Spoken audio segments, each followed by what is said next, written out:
Good morning, ladies and gentlemen. My name is Napoleon, and today we're back with another Enlisted video, and this time we're going to be talking about a lot of new stuff. And basically, it's a reiteration of what I could think of could happen in Enlisted, and address a lot of comments that some people have about the game. More likely was, well, should I say, formerly the campaign system. Now, without further ado, this video is going to be explaining some things like a lot of people have been waiting for example, a potential Battle of the Bulge quote-unquote campaign, although you can instantly argue that a campaign system isn't here anymore. But at the same time, you can also argue that because there is no campaign system, it's going to be easier, so there is going to be a story for me to talk about. But there are also going to be a lot of other things that I'm going to be talking about, and basically this is kind of addressing some concerns from the community, but mostly focusing on new campaign locations, or should I say new map locations. But that said, without further ado, let's get started with the video. Of course, this video has been made possible for the friends of Discord. If you haven't liked, subscribe, or joined the Discord, highly suggest that you do. But that said, let's get started. So the first thing a lot of people have been asking me about in my previous videos about campaigns, we literally have the Battle of the Bulge, Finland, etc. Now, obviously, if you know my opinion, I personally think that a Battle of the Bulge campaign is going to be a potential disaster. A lot of people have been, I can't say agree with me, but they can see what I'm saying, and you can instantly see with basically Moscow maps, with literally the Battle of Bulge, but this time in winter.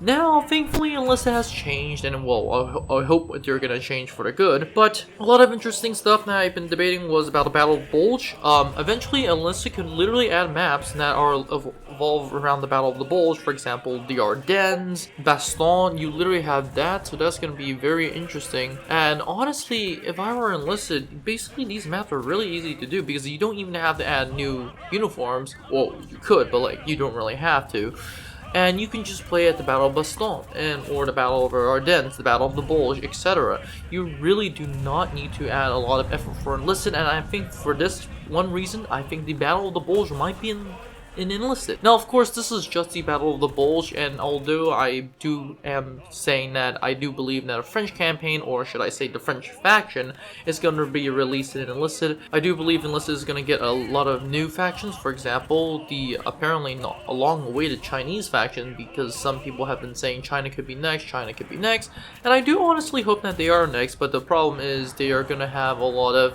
early war equipment, but their late war equipment is also quite decked out because they're pretty much equipment from basically both allied power, so it's not going to be hard, plus some early German war equipment from the Germans, so basically China's not going to be a hard one.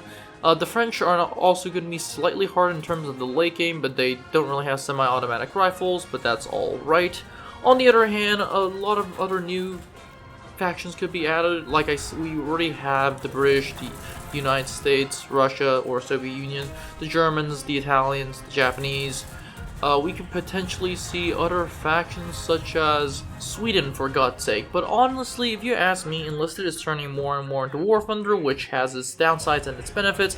I've talked to, once again, a lot of content creators about this, and they're literally some are worried for Enlisted's future, but at the same time, I'm personally hoping for a more, well, this is what I really wanted to be exact, with a more War Thunder arcadey view, but at the same time, it is a game, and I understand where people are coming from in terms of having a War Thunder feel, since basically this is War Thunder with just bots or human players as infantry, and yeah, the kills are going to be skyrocketing. But that said, this is, I guess, Enlisted, because Enlisted, as an infantryman, you can still take out tanks. As a fighter, you can still take out tanks. As well, obviously, as an infantryman, you can also take out planes, and depending on the campaign, it's going to be very easy.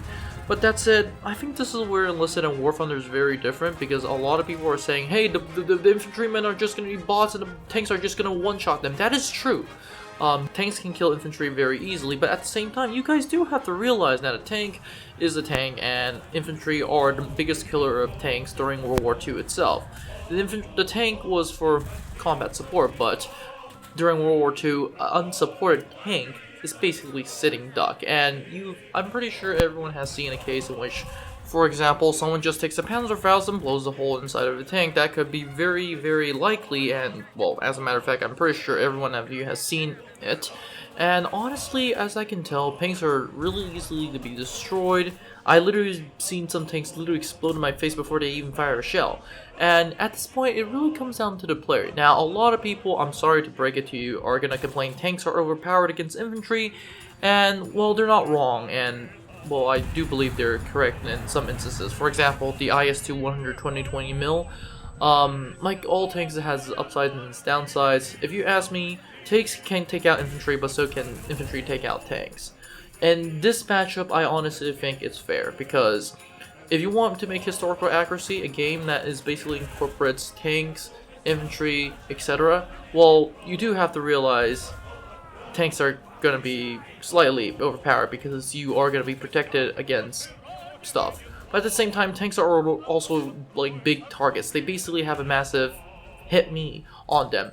And that's what I think a lot of people don't understand, because in my view, tanks can be easily taken out from the sky before you even reach the battlefield. They can be taken out the infantry, like after literally firing one shot, or if they gray camp, they can be taken out by their own team, or engineers just build an anti-tank gun and take the tank out. Honestly, a lot of people, I understand where their concerns are, but at the same time, I do believe tanks can be countered. That said, that's all it for this video. I think I addressed a few concerns about the community, and I hope Darth will also address some of these concerns. Of course, having the grain zone is going to be a big issue. The bots are going to be a big issue, which I do not think I need to state anymore. Having a bot literally do a 360 and just blast your face off is kind of sad, and I really hope Enlisted fixes that. I think I already made a video on that, so go watch it if you haven't. But Enlisted, please fix the bots. Please fix the gray zone campers. Honestly, I don't really think Enlisted should even have a gray zone at this point. I think they really should have a place that both sides can just kill each other. But I understand where their concerns are. But that said, that's all it for this video. Don't forget to like, subscribe, and join the Discord. Have a great day, and I'll see you in the next one.